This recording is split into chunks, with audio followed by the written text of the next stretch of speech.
From the nation's capital in Washington, D.C., Cole on Congress. The program discussing national issues that affect Oklahoma.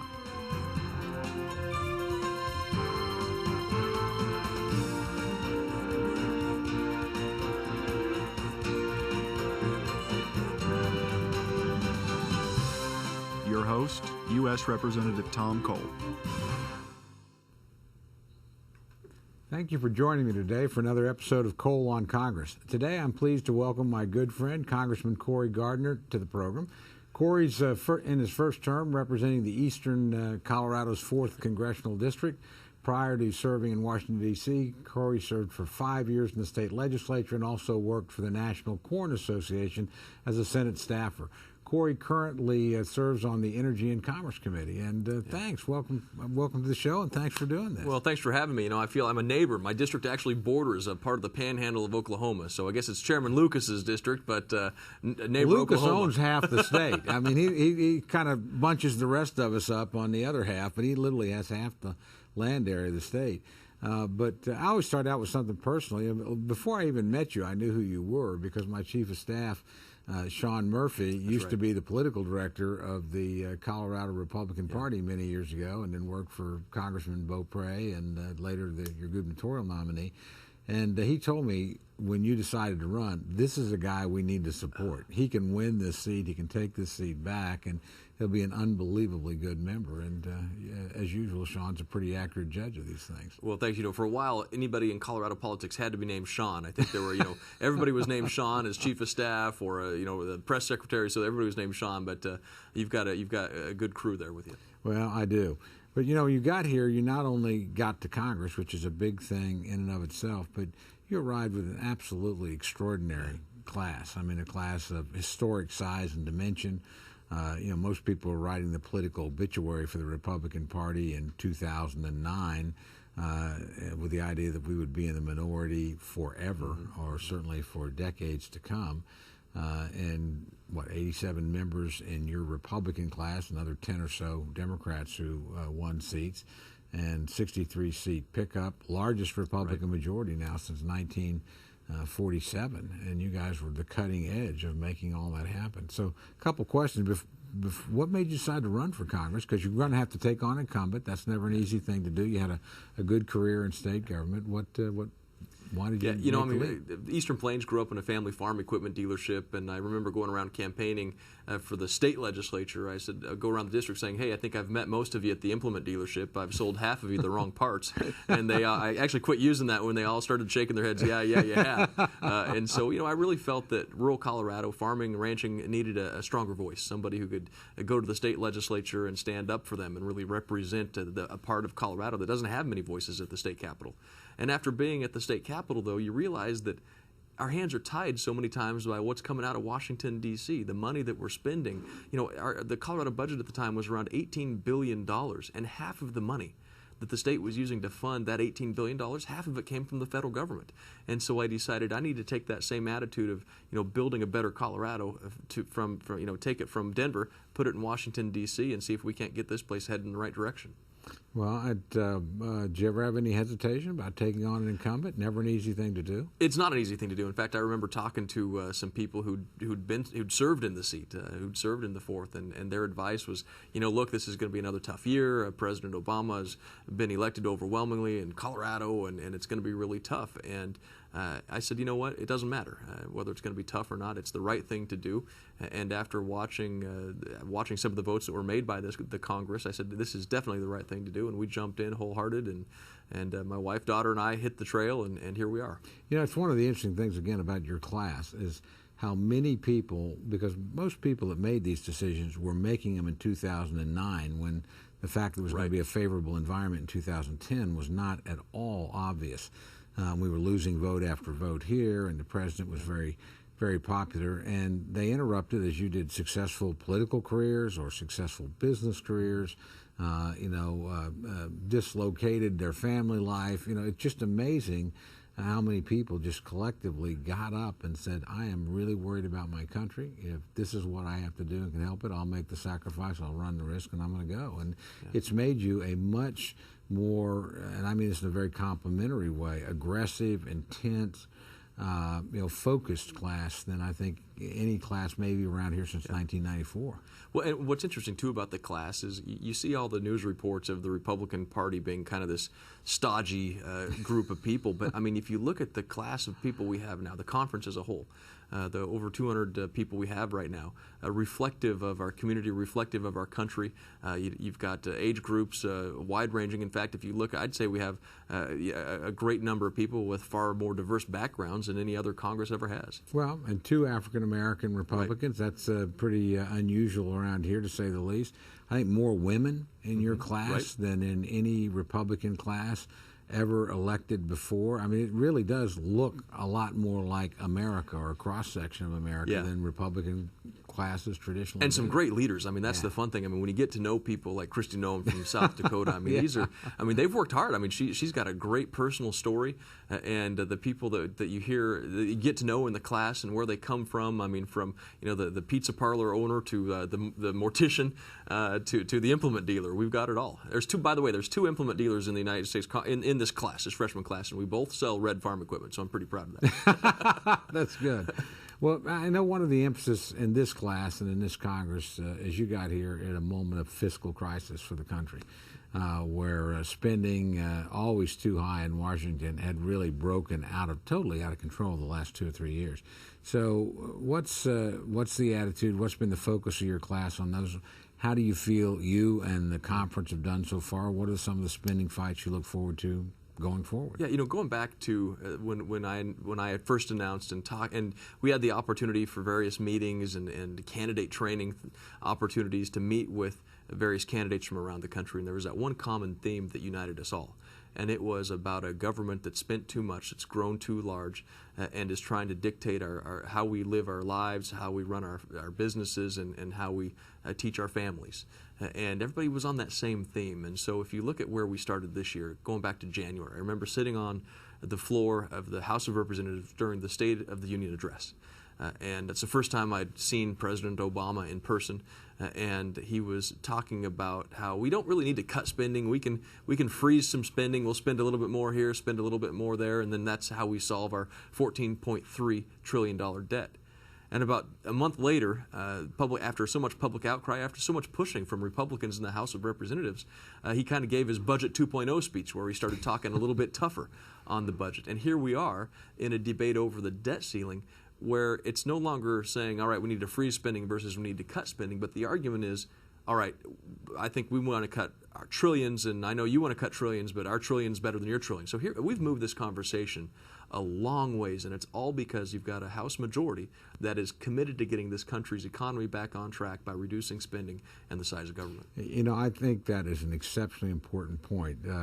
In my time here, this is the 10th debt ceiling vote or showdown, and there's been roughly 90-odd in American history. I don't know of another one where, in order to raise the debt ceiling, if it is raised, and I honestly I think it probably will be, but if it is, that there's going to have to be trillions of dollars of corresponding cuts in long-term spending and obligation. That's just never happened before, and sometimes people blow past that and they want more, and I think you and I would both want more as well.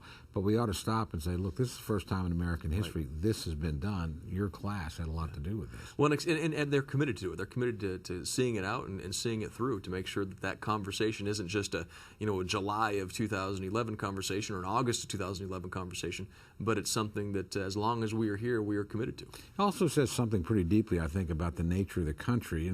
When the president was initially elected in 2008, took office in 2009, there was a lot of discussion in the media amongst Democratic elites and academics that, well, maybe Americans now recognize that they needed more government. The times were uncertain, that the individual was out there all by himself, and they'd be more friendly toward having more government and larger government, more helpful government. And I remember thinking at the time, I said, well, I don't know about America, but that's not what they think around here where I live. Right. They Right. see this as a big part of what got them into the mess in the first place, and they see it as more than they can afford. And I do think there was just a fundamental misreading by the president and by the Democratic majority of 06 and 08 about what Americans wanted. Yeah, and it really shows that the American people aren't big government. They are people who understand that you make do with what you have. You always have opportunities, and we need to promote those opportunities for people to succeed and achieve even greater things. But when stimulus bills pass that cost over 200,000 jobs per job created, unemployment now I think is the 29th straight month unemployment's been above 8%.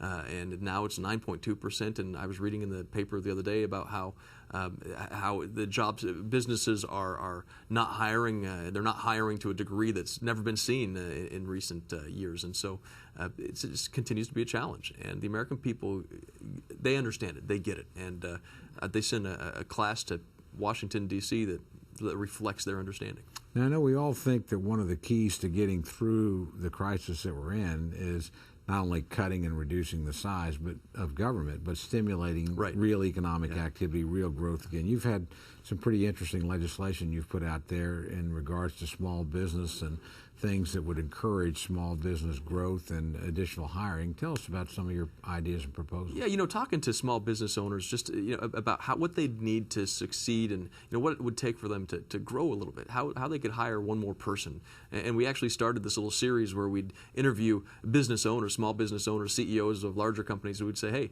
what would it take for you to hire one more person? And talk about the regulations that they're facing and talk about their ideas. And one of the ideas that we came away with was called a small business savings account. Introduced legislation several months ago that would allow a business to put money into an account. They'd get a deduction for putting money into the account. They'd grow that investment tax-free, and when they pulled the money out, as long as they put it toward job creation, expanding their business, they wouldn't pay a tax on the gain. And so it's a way to encourage people to save and then invest into job creation. They know how to do it best. They don't need government to say, hey, this is how you're going to grow. They can do it on their own. I still own a piece of my old business, and I remember there's nothing like writing paychecks and paying bills and knowing you're the very last guy in line to get paid because the government gets their cut right off the top.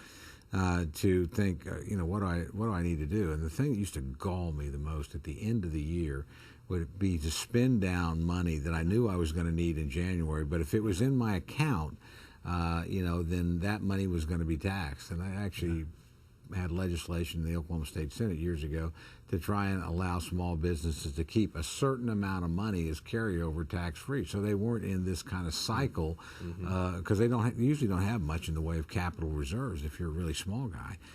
It's just crazy not to do things like that encourage them to invest and keep this thing moving. Yeah, and it's funny because when we first introduced the bill, we actually got phone calls from economic development directors in Kansas and Colorado saying, hey, has the bill passed? We want to put it in our little brochures about our town. They come do business here because we have a small business savings account opportunity. And I said, no, you got to wait a little bit. We're working on it. Well, that's good. You ended up, obviously, and this I think is another unusual thing about your class, and I honestly it says a lot of good things about our speaker, John Boehner, and leadership.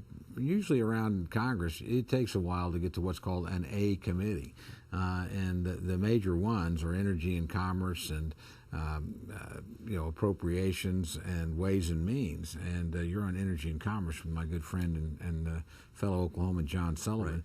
Right. You got there the first term. It took me 6 years to get to appropriations. And, your class is so large and, frankly, so energetic. And I think our conference was, number one, grateful for what each and every one of you did, and number two, understanding that the American people were sending us a message, and we needed to have the messengers, if you will, directly involved in decision making and the shaping of policy at the major committees immediately. They didn't need to be waiting around for a training program. So tell me how that's worked out for you, how you like that committee, and what the committee more broadly is focused on. It's certainly an honor to serve on that committee with John Sullivan, and you've got a great delegation in Oklahoma to work with. And you guys had a lot of great faith in the freshman class to put us in those committees, and because maybe of that, a little fear too. You guys were a third of the conference, you know. But as a result, it's our obligation to work hard to make sure that people don't regret the decision that they made, but instead we're working hard and really asking hard questions. Energy and Commerce Committee has been great for our district. We have a lot of oil and gas opportunities. The Niobrara oil shale formation is one of the nation's leading opportunities for new resource development. We've also got a lot of wind and wind production. Eastern Colorado's got a heck of a lot of wind. The only place it probably has more is the United States Capitol. So we've got some great opportunities, and so to work with those issues on that committee. Of course, that's a committee that deals with healthcare issues as well. Some of the things that have defined the debate around here for the past couple of years, and everybody's favorite agency, the Environmental Protection Agency. Well, we were headed there next. I get to fund it because I actually sit on the Interior Appropriations Committee where the EPA budget comes through, and we whacked it as hard as we possibly could financially, and at the same time have put in what are called policy riders in the appropriations bill that we'll be voting on. But what are your big concerns about the EPA, and what are the sorts of things you think can and should be done to make it more responsive? Well, first of all, I mean, we've got an obligation to protect our environment, to pass on a cleaner environment to future generations. But we also have an obligation to safeguard our economy, to make sure that we have job growth opportunities in this country, and that we don't put businesses out of business by over-regulating them. And I think right now we've got an EPA and many other agencies like it that are regulating people out of business. When I talk to small businesses, farmers, ranchers, the number one concern they bring up is, hey, I don't know how I can do business with this dust regulation that the EPA is coming up with. A rancher who says, look, I've got 50 head of cows and I may have to get a greenhouse gas permit. And then to have the EPA come up, and you can go to YouTube, type in Cory Gardner EPA on YouTube and see this interaction with an EPA official I had, the assistant administrator of the EPA. I asked whether or not they take into account the impact on jobs when they do an economic analysis of a rule or regulation they put forward. And the answer was no. It took a long time to get that answer, but his answer was no. Well, again, they are amazing. The dust regulation, that comes up at my town meetings, and I remember one farmer raising this, and he said, have they ever been to Southwest Oklahoma in the spring? Do you think they have any idea? Farming involves a lot of dirt. Yeah, is anybody not every road in America is paved either. You know, you go down with your pickup, you're going to get some dust. And he said, and if they wanted to help us with this, they're about 80 years too late. You know, we've actually dealt with the dust storms and dust bowls and through conservation policies, but I actually brought the question. I related most of that story to Lisa Jackson, who's the administrator, when she was before our committee. And she said, well, Congressman, now to be fair, we're only considering regulating dust. And I said, the idea that you would just be thinking about that is unthinkable to the people I represent. It suggests, that you're out of touch with reality. And, it absolutely is, and when it comes to the EPA, I remember one of the hearings dealing with the agriculture. It was the spilled milk rule, as it's been called, and the requirement that they were going to require berms to be built around dairies because they had a discovery that milk contained non-petroleum-based oil, and so they had to build these berms. And Lisa Jackson testified, "Oh no, we never said that they would have to do this, and dairies were never part of this." And yet, about a week later or so, a rulemaking came out exempting dairies from this rule. Now, if they weren't under it in the first place, then why did they have to get exempt from it? And that's the kind of thing we have to watch out for. Well, and the regulation's bad enough, but I do think this is an agency that's also moved into legislation. Yes, by regulation. And Administrator Jackson doesn't make much bones about it. She thinks she basically has the ability to impose a cap-and-trade system on the country in a regulatory fashion, even though the Congress turned that idea down. It passed the House by 7 votes, but back when there were overwhelming Democratic majorities, but never got anywhere in the Senate. It's not law. It's very clear this Congress would be very opposed, and yet she's sort of resolutely moving in that direction now. Well, and you've got these rules. In Colorado, one thing I learned as a state legislator, we have what's called a rule review bill. And the rule review bill said it takes all of the agencies' decisions they've made over the year and then gives it to the state legislature in one package as an opportunity to say, you know what, we approve of these or we disapprove, up or down vote on the rules. And these are what you're talking about: greenhouse gas emissions, Utility Act. All of these rules they're making have the possibility to impact not just millions or $1 billion, but $100 billion impact on our economy.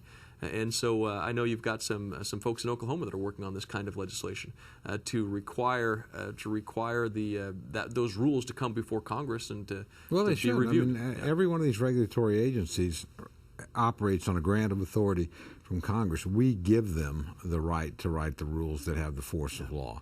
And we obviously could take it away from them. We certainly ought to be in a position to have some systematic review.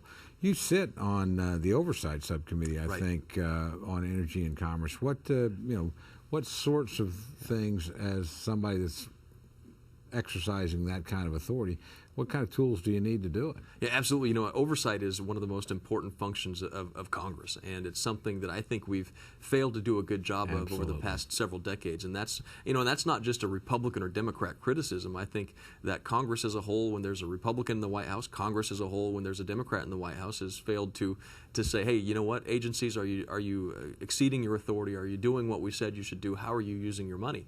I'll never forget at the state legislature, there was a downtown Denver Democrat who, if she said the wall was purple, I'd say it was yellow. I mean, we disagreed on a lot of things. And when she left, her last speech she gave, she said, look, we haven't done enough around here to oversee and our oversight role, what's happening in the executive office, whether it's a Republican or Democrat.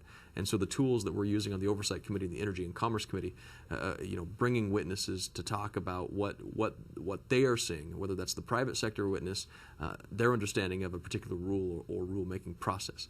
Bringing the administration forward and saying, why are you not handling this problem, whether it's a medical device, particular medical equipment that may be involved in Medicare, or a manufacturer that may be skirting a rule, whether it's an agency that is spending money on $5 billion in the healthcare bill, went out to companies like GE and Shell Oil Company and others just because the federal government wanted to give them money to help pay for their health care cost of certain employees. What's happened to that money? Where is it going? Questioning the Cass Sunstein and others over at the regulatory office to make sure they're not pushing regulations that are crippling businesses. Now, what's your other subcommittee? I serve on the Energy and Power Subcommittee, which, of course, deals with a lot of energy issues. And then John's vice chairman of that, I think. Yeah, John Sullivan is vice chairman of that. Good. Yeah. Good. And so he's worked on some legislation on regulations, and it's been a lot. We've had some great conversations about that, and I think he's doing a good job to make sure that we're. Well, there's nobody more passionate about energy independence for America than John Sullivan, and he's actually really mastered the subject. Of course, he represents a great oil and gas producing area. Another EPA problem that relates to that, I know we're dealing with in our committee, is the relentless drive of the EPA to want to regulate hydraulic fracturing. Right.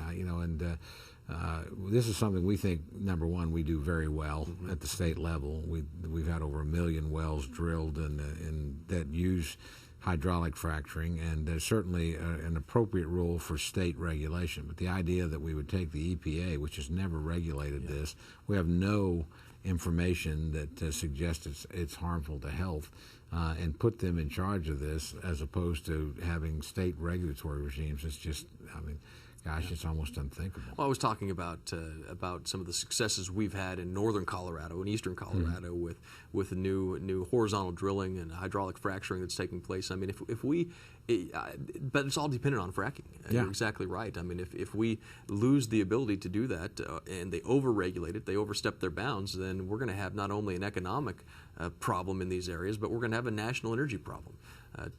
50 years ago, 20 years ago, they were saying, well, we don't know how much of a supply we have in natural gas. But today, what we're finding is incredible. We actually have the chance, again, to be energy independent in the United States, and not to mention all the jobs that come with that, all the tax revenue, all the manufacturing around the extraction and the transportation of natural gas. It's just an unbelievable opportunity for the United States to be a game changer when we thought, our days of being able to do that with big fines is over. Yeah, and if we can just let Colorado, rule Colorado and Oklahoma rule Oklahoma, we'd be better for it. Yeah. Yeah, well, of course, now I got to tell you, we're pretty disappointed about Colorado leaving the Big 12. Well, no comment. Yeah, that's fair we'll see enough. How they do. They'll I'm a do Colorado well. State Ram, though. You see, so we're always okay. always on the other side of that. Okay, well then you're all right. You're okay. We were disappointed in our friends, the Huskers and the Buffs, for heading out on us, but I guess you got to do what you got to do. Let me ask you this.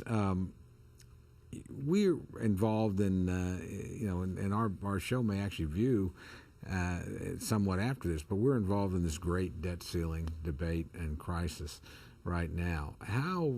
What's your view of where we're going and what things we should do, and how strongly do you think or feel about things like cut, cap, and balance, which is actually the Republican proposal to deal with debt and deficit? When you talk about cut, cap, and balance, and you take away the acronyms and you take away trying to spin it one way or the other, and you just say, you know what, I think we need to cut spending. Everybody's heads in the room shakes. Yes, we do. I think we ought to put caps on spending so that we can control what government, the unlimited spending that government's been, the binge it's been on over the past several years, and everybody's head shakes up and down. And then I think we ought to put a mechanism in place that says, you know what, we ought to only spend the amount of money that we have coming in. Now, maybe if there's an emergency or a war, then we have to make an exception. Everybody's head shakes up and down. And so people get it. People understand that we have to cut spending, that we need some kind of a fiscal handcuff on this. Well, none of us want to come back to $1.5 trillion. Yeah. If we make these cuts Right. and move, we want to, and it's going to take time. And these caps are not draconian, but they push down over time as the economy grows, so that you actually have a larger private sector economy and a still substantial 19% or so. 18-19% of all the wealth in the country go to the federal government. I mean, God only asked for 10. That ought to be enough. Well, and when we were spending 42 cents of every dollar on borrowed money, I mean, American families couldn't do that over forever. They'd end up out on the street. Yeah, and when we talk about the balanced budget amendment, and I know we will be doing that again, and probably separate item. To me, number one, this is the easiest thing. 49 states operate this way. And I've watched the Oklahoma legislature operate really very well. I mean, they've made some tough decisions in the last few years, but they've lived within their means. They've not raised taxes. And it's because they bump up against that ceiling and say, okay, the choice is, do we want to raise taxes or do we want to cut back government? And the voters have been pretty emphatic as to what they want to do. So that becomes a disciplinary measure. But I think the thing that's missed in the debate up here is we're not even asking for that for sure. We're just saying, can't the people in America have the right to decide? Yeah. Can't we send them a constitutional amendment, and then 3/4 of the states would have to agree? It's not an unreasonable request. Yeah, that's kind of the offensive part of this, is that there are people in Congress who don't even want the voters to have that choice. They don't even want them to decide, we think Congress ought to spend money, only that amount of money that has coming in. I mean, they don't even want the people of this country to make that decision. 49 states have it, and it's worked well in Colorado. I've voted against the budget at times in Colorado because I believed it spent too much money and it hired too many people. But the bottom line was they still only spent the amount of money they had coming in. That's right, and it makes it, when you run into these problems, and look, we're not going to banish the economic cycle. We're going to have boom periods, we're going to have down periods, but it forces government to make the appropriate adjustments at the time. So it's gotten out of hand here. Well, last thing, you're a pretty young guy, got a young family. You've sacrificed a lot to come here. What's life been like since you've been in the Congress of the United States? It's been incredible. My wife, we have a 7-year-old daughter. It's been incredible to share this with them. They've been, I think most people probably voted for my wife and daughter and not me. So, but it's been incredible to be with them.